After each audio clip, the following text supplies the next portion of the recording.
Judge Smith, and may it please the Court. My name is Jordan Redmon, and I represent the state of Louisiana in this expedited appeal.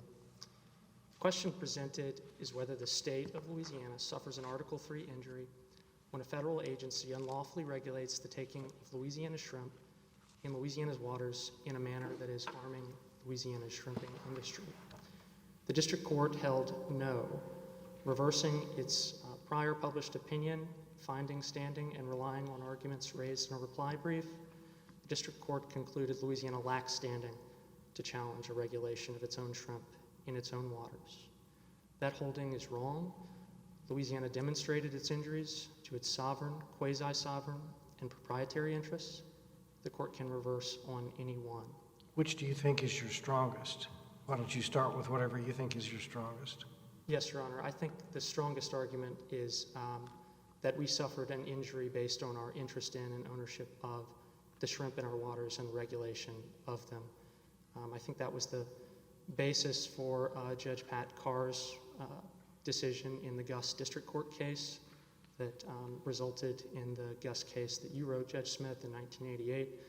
I recognize standing was not at issue on appeal, but I think that was the correct analysis. And I think that it becomes even clearer when you think of injury in fact as purely an invasion of a legally protected interest. That's how this court has described it in Duarte. It's how the court described it even in Lujan. And I think the state has, at the very least, a legally protected interest. Why aren't the shrimpers the proper plaintiffs rather than the state? Well, certainly, Judge Clement, the shrimpers could have sued, but the state also has interests at stake here. It has its sovereign interests, quasi-sovereign interests, and proprietary interest. It is the state's interest in, for example, creating and enforcing a legal code that is impaired when one of its regulations is essentially denied effect by virtue of federal law. And did you invite the shrimpers to join as plaintiffs? To my knowledge, we did not, Your Honor. We did not because, as a practical matter, I think even as the final rule itself recognized, for example, at ROA 1037, most of these shrimpers are operating on small, positive or negative economic margins, and it was just, as a practical matter, it made sense for the state through the Department of Wildlife and Fisheries to bring this lawsuit challenging the final rule. So how do you quantify the sovereign or the quasi-sovereign interest in the case? I mean, what the district court found was, well, it wasn't enough for Louisiana to cite its complaint allegations. You got to have some proof of injury at summary judgment. So how do you quantify it?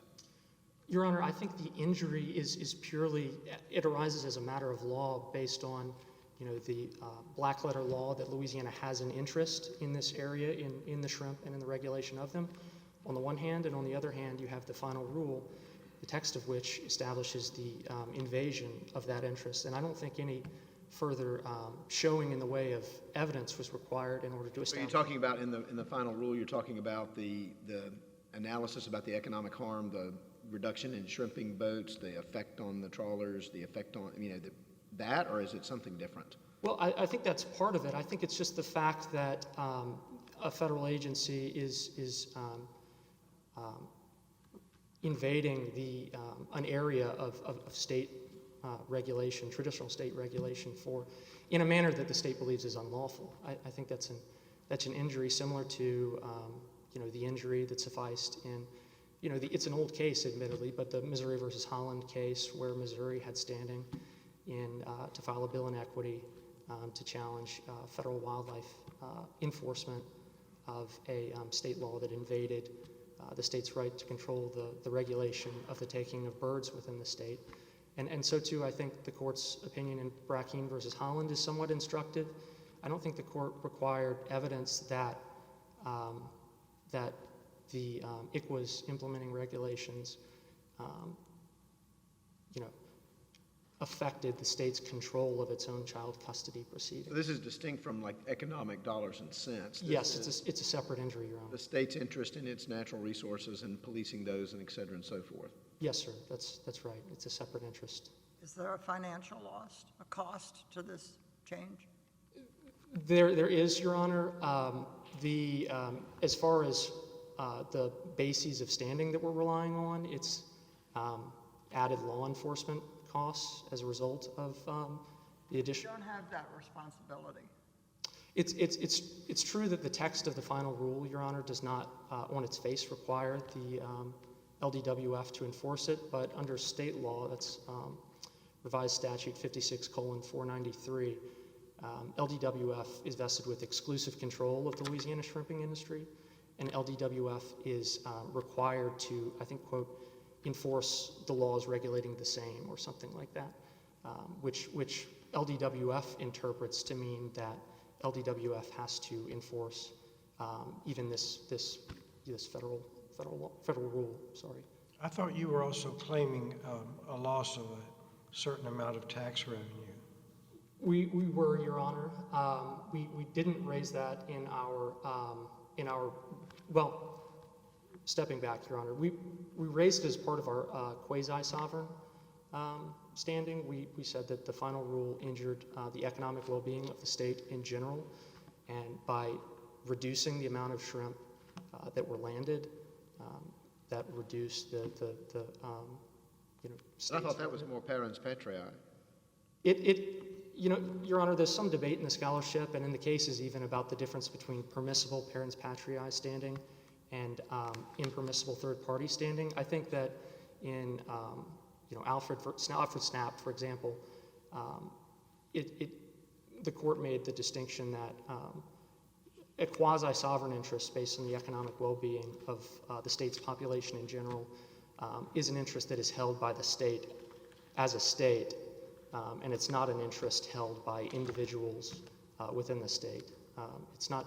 We're not seeking to vindicate the interests of individual shrimp skimmers. We're seeking to vindicate the interests of the state in general. I think Judge Bush's opinion for the Sixth Circuit in Kentucky versus Biden, we acknowledge it was a stay case, but it helpfully distinguishes between impermissible parens patriae standing and permissible quasi-sovereign standing. Back to Judge Smith's question about tax revenue directly to the state. I mean, is that part of your contention or is it not? So, I mean, I read the brief. If it's in there, it's very fleeting. It's part of our argument insofar as it relates to our standing in our quasi-sovereign capacity. Be specific. What is it then? What is the argument? Well, the argument is that a reduction in landed shrimp is, in the manner contemplated by the final rule, 6%, and a loss of average shrimp catch of 6% is going to inevitably impact Louisiana's economy. Well, I think you have us maybe confused. I thought you were making a separate, you might not have spent much time on it, but a separate claim about the shrimp excise tax and the loss of that. It's a small amount, but it's a loss of direct tax revenue, right? Well, to be candid, Your Honor, we did not make that argument in our brief. It was raised in our complaint, but that was not in our briefing on appeal. So is it waived? I think the court could certainly address the issue if it would like to. Forfeiture is always discretionary. I think, particularly whereas here the state is a party, it's supposed to have special rights of access to the federal courts. The complaint specified excise tax, didn't it? Yes, Your Honor. It specified the specific shrimp excise tax.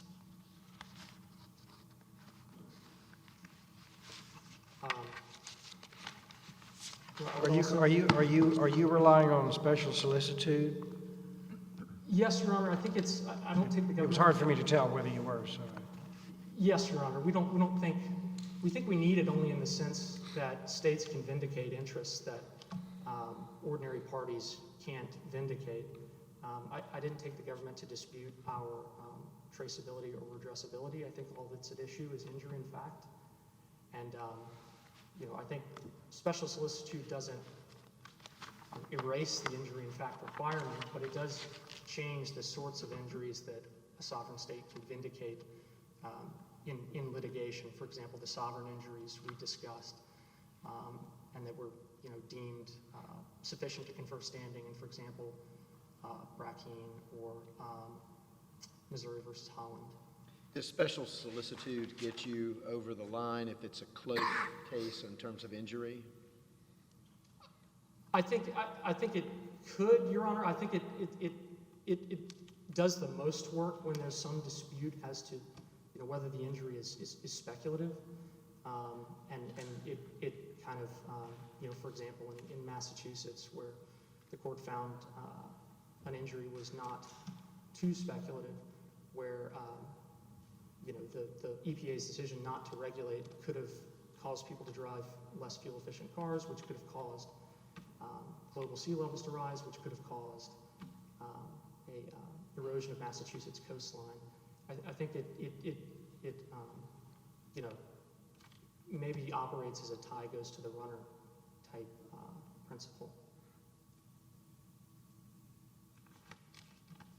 I think one thing we haven't discussed, Your Honor, is the state's standing based on its interest in creating and enforcing a legal code. This is the variant of the standing by preemption argument. The state has long regulated the use of turtle excluder devices in Louisiana waters. It's decided that tow times suffice to protect, to harvest shrimp and to protect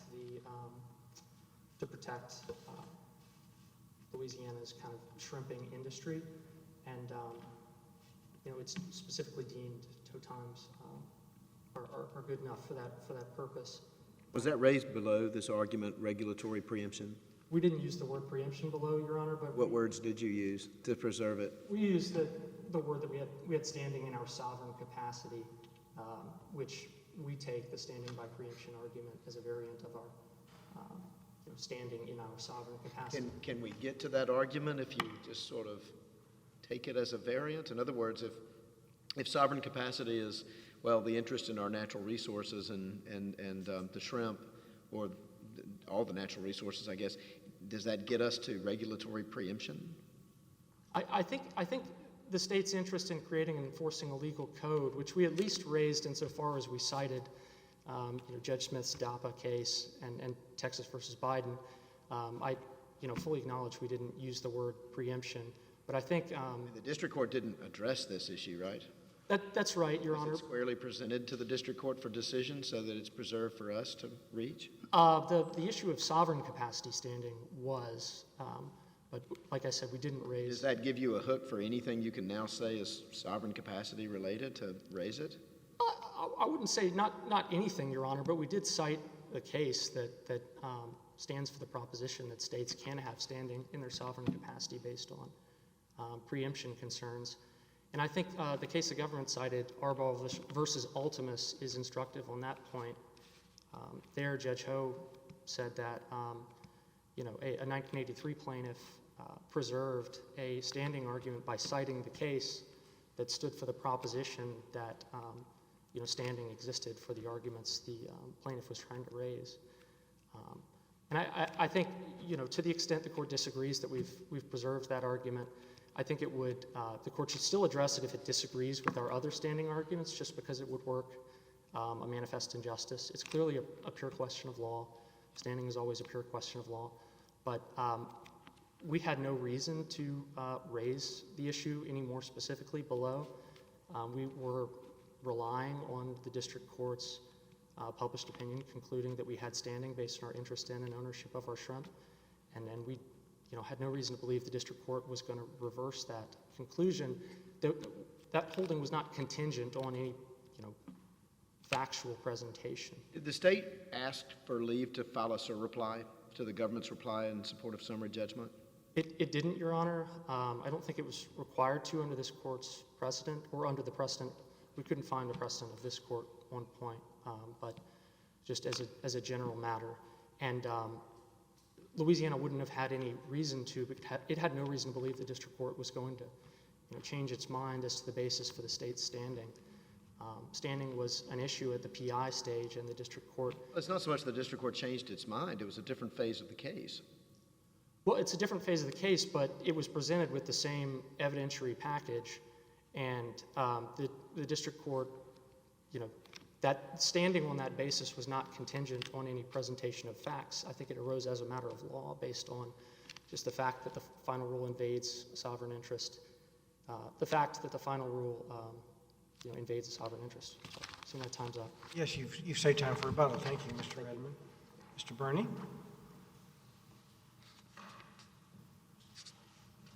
Thank you, Judge Smith. Good morning. May it please the Court. Andrew Burney on behalf of the United States. The District Court correctly held that Louisiana failed to establish its standing at summary judgment. I'd like to just jump right into the grounds of standing Louisiana certs. I think maybe the most straightforward one to deal with first is this proprietary theory of standing based on alleged diversion of enforcement resources. I mean, we think that fails for three straightforward reasons. One of them, Judge Clement, you identified. The rule does not require them to enforce it. It's questionable whether constitutionally we could require them to enforce it. But even if they're not required to enforce it, I mean, you've got this Colonel Hebert declaration that says we're going to have to devote resources to it. You've got arguably inconsistent federal regulation with state regulation, and as a practical matter, when they're sitting in the Department of Wildlife and Fisheries, they've got to train their officers on what to do. I mean, isn't that a cost? I don't think so, Judge Wilson, for a few reasons. First of all, I mean, the Hebert Declaration does say that we will enforce it, but it doesn't provide any reason why they have to enforce it. It's not a matter of have to. It's a matter of they've got to enforce their laws, right? The state's laws or regulations, correct? They can enforce their regulation, but for purposes But then they've got to deal with the federal regulation that's inconsistent with the state regulation, correct? No, not in the sense They that can you just ignore the federal regulations.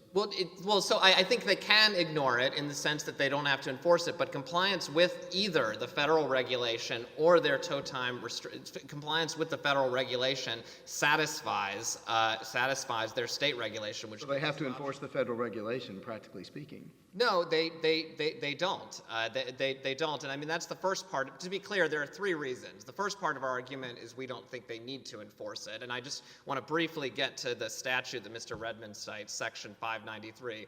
All that statute says is that LDWF shall enforce laws and regulations. I think it would be fairly remarkable to read that statute as saying they're required to enforce the regulation of another sovereign, that they don't have any enforcement discretion, even whereas here they disagree with that regulation and, in fact, think it's unconstitutional. But that's just one reason, Judge Wilson, why we don't think this is an Article 3 injury, that they don't have to enforce it.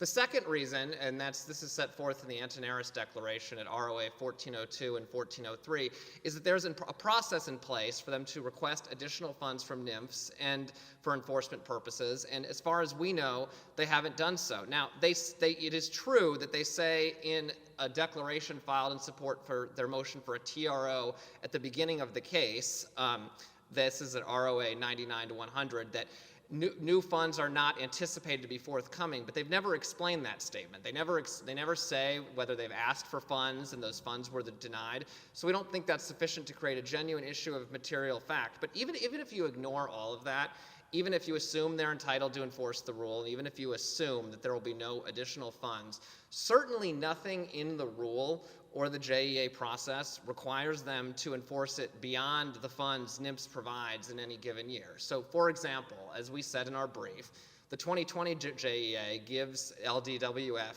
about $880,000 for federal enforcement purposes and $293,000 for TED enforcement in particular. Certainly, if those funds are exhausted, they're not required to enforce the federal regulations over and above what the funds NIMPS has provided. So we think just however you look at it, there's... If they have to divert resources to train their officers to know the difference between the inconsistent regulations, is that enough of an injury? Perhaps. I think that would have to be articulated. I don't think there's anything like that here. I think for purposes... As a practical matter, that's what they're going to have to do.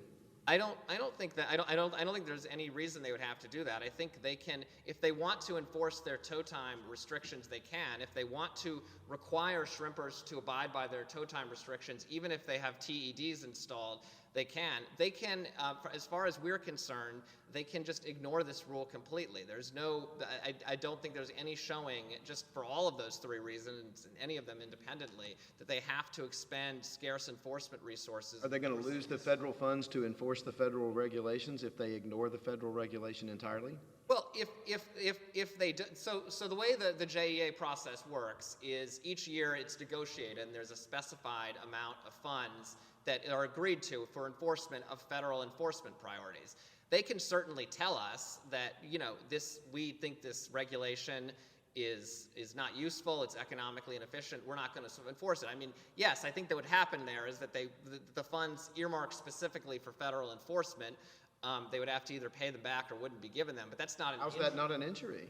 Well, because those injuries are earmarked for enforcement of the federal rule. They wouldn't exist They don't have to enforce the federal regulation, but you're going to lose your funding if you No, just, you're not funding generally, Your Honor, just the funding that is agreed to for enforcement of this specific rule. Isn't that enough to cause an injury?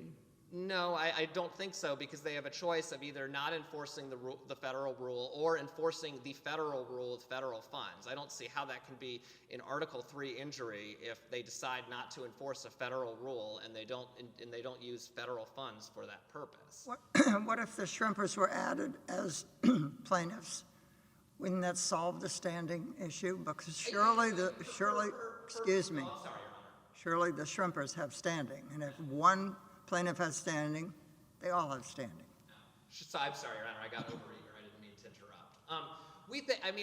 I think perhaps, we certainly think it is very likely. I mean, if a particular shrimper added, we want to probe the factual allegations, what costs they say they have to incur. But we're not, I think the basic answer to your question is yes. We're not trying to insulate this rule from review, and I think it's quite possible, perhaps even likely, that at least some shrimpers would have standing to challenge this rule. We just think that they're the proper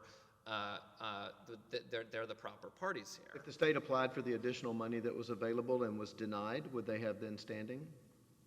I guess it depends. If they said we're not going to enforce this rule, but we want money to enforce the rule either, I don't. Well, back up. Let's just say Colonel Hebert's declaration, it's going to cost us more to enforce. And you said one of the reasons that argument doesn't carry water is because there's federal funding available to enforce the extra rule. So if they apply for it and are denied, or it's insufficient per Colonel Hebert or whomever else at the department, would the state then not have standing? So, Judge Wilson, I think that if they applied for funding and were denied in the way you described, I just want to be precise here, I think that would eliminate the second of the three arguments I said, the argument that they could always request more money, but there's no evidence they've done so. I still think we would have our first and third argument, which is that they have no obligation to enforce this rule in the first place, and that they have no obligation to enforce the rule above and beyond any funds NIMS has provided. I just emphasize, though, that those obviously aren't the facts of this case. We've said from the beginning at the preliminary injunction that they've never asked for additional funds, and I don't believe... Well, they've said that the funds are not expected. How's that different? He said, again, and I think the timing here is important. He said that at the very beginning of the case, there's never, and when they moved for an ex parte TRO, I believe it was on August 11th, 2019. We later explained that there's a process in place and they had never requested additional funds, and they haven't disputed that since. So I don't think that bare statement at the outset of this case, which they've never explained, was sufficient to create a genuine issue of material fact, as the district court found. Let's talk about the sovereign interest. How does Louisiana not have standing to police its natural resources? I think they don't have standing because whatever interests they have in the shrimp in their waters, and there's a dispute in the briefs about whether that interest amounts to ownership or not, we don't think that has any bearing on this interest. They haven't shown any cognizable injury to that. The rule itself talks about the cognizable injury, doesn't it? No, to be clear, Your Honor, I think it's important to keep things straight. The rule talks about potential economic injuries to shrimpers. What we're talking about when it comes to the sovereign interest is not economic injuries, but they claim, and I heard Mr. Redmon to repeat this, that they just have an injury as a matter of law based on the fact of our regulation of shrimping in their waters, and I just don't. The regulation details that it's going to change the shrimp, the amount of shrimp taken from Louisiana waters. It's going to change the amount of viable shrimping activity that goes on in Louisiana waters. It's going to change, certainly there's the economic harm and all that. We can argue whether it's parents patriae or whether it's a separate injury to the state. but it clearly impacts Louisiana's natural resources. So how is there not standing? The rule says so. So, I mean, what the rule said, and the rule, carefully hedged, but the rule said, I think, that it would affect by about 6% the amount of shrimp harvested from Louisiana waters. I don't think that by itself, though, it can be plausibly characterized as an injury to the sovereign interests of the state, where the state isn't being directly regulated. I think that is the quintessential injury that falls on a subset of a particular regulated industry. I don't think that's I don't think that's an injury to Louisiana's sovereignty. That's just a regulation of private parties who are engaged in this activity in Louisiana waters.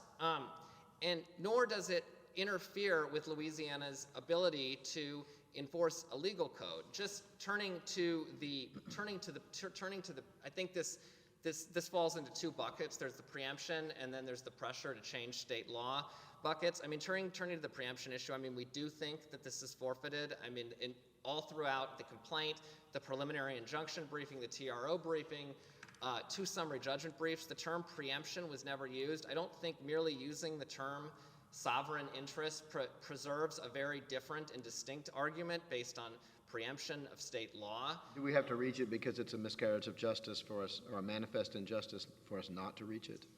I don't see how it's a manifest injustice when this was something that they had, that there was ample opportunity to brief, and the district court never passed on, and it was raised for the first time in this court. And I just certainly don't think their allusion to sovereign interest generally was sufficient to raise this specific argument. But even if you were to reach it, I don't think there's any preemption here, or at least any preemption that injures any interests of the state.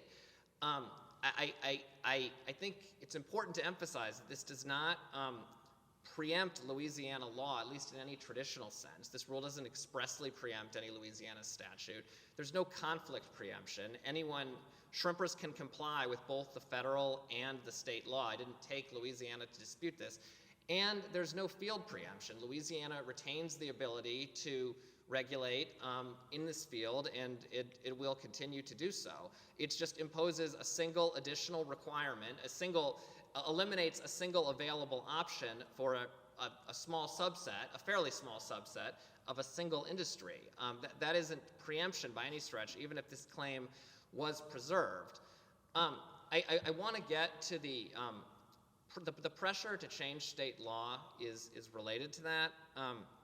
I don't see how this pressures them in any relevant respect to change their state law. They certainly haven't identified any pressure. I think this case is very different in that respect from the DAPA case, for example, based on the driver's license rationale. There's just nothing like that here. And I've said, and this is a continuing theme, that they can ignore this rule, both for enforcement purposes and anything else. And just to take a few of the cases Mr. Redmon identified, I mean, your honors are obviously more familiar with the Brackeen case than I am, but I think that case is worlds apart from that one, where ICWA required Texas state courts to apply a particular rule of law in child custody proceedings, and at least as this court found, imposed regulatory burdens directly on the state. This rule simply doesn't do that. As for the Holland case, I mean, that case obviously predates the court's modern standing jurisprudence, and I don't think that case even, it says it was a proper lawsuit, but doesn't even mention standing. So I don't think there's any support for the notion that they're just mere identification of a sovereign interest without any identifiable injury to that interest, aside from federal regulation. The fact of federal regulation itself is sufficient. So I guess I can turn to the sort of quasi-sovereign interests in terms of injury to the economy. They haven't identified any specific economic injury that is distinct from any injury to a distinct group, namely the shrimpers who are subject to this rule. So this is a classic parents patriae action. this is again quite different than some of the other cases this court has considered, like the DACA case, for example, where this court found that that the DACA program would cost the state of Texas $250,000 annually, and more than $500,000 to local state and Texas communities. There's just nothing like that alleged, let alone proven here. And so, lastly, we don't think that the district court committed any error, let alone any reversible error in the way it dealt with this case. First of all, on this ruling for the first time on arguments we made in our reply brief, I guess there's just a couple of brief points I'd like to make about that. The first one is if you actually look at those arguments, I think on ROA, I believe 2569 to 2570, those are the summary judgment reply briefs. I'm not even sure to what extent it's even appropriate to describe them as new. You have essentially three arguments there. The first one is that they hadn't shown any injury to any specific loss of any specific tax revenue, which, as Mr. Redmon said, isn't even a claim that they renewed in this court. The second argument was that they hadn't shown any injury to their enforcement resources, which is the same argument that was made at the PI stage and the same argument that has been amply briefed here. And the third argument was that they hadn't showed any injury to their marine resources, which is also the argument which was also an argument that they just not met their burden of proof. And in any event, as I heard Mr. Redmond also say, there's no prejudice here. These are all pure questions of law for the most part that this court is well situated to resolve. It was also responsive to the arguments Louisiana raised in their second summary judgment brief. Their first summary judgment brief didn't specifically mention standing, and we responded to their second summary judgment brief. And so we think those arguments were responsive to that. But even putting aside that question of district court procedure, I think that there was no prejudice here. As you mentioned, I think it was you, Judge Wilson, they didn't move to strike the reply brief containing impermissible new arguments. They didn't move to file a surreply. They didn't file a motion for reconsideration. Maybe they weren't required to do any of those things as a strictly formal matter, but they certainly had ample opportunity to press any arguments they didn't think the district court had a chance to properly consider. In any event, these are for the most part legal issues that this court is amply situated to address, except we do think the preemption argument specifically was forfeited. I see I still have a few minutes left. I'm happy to address any questions the court has. All right, thank you, Mr. Burney. Thank you. Mr. Redmond for rebuttal.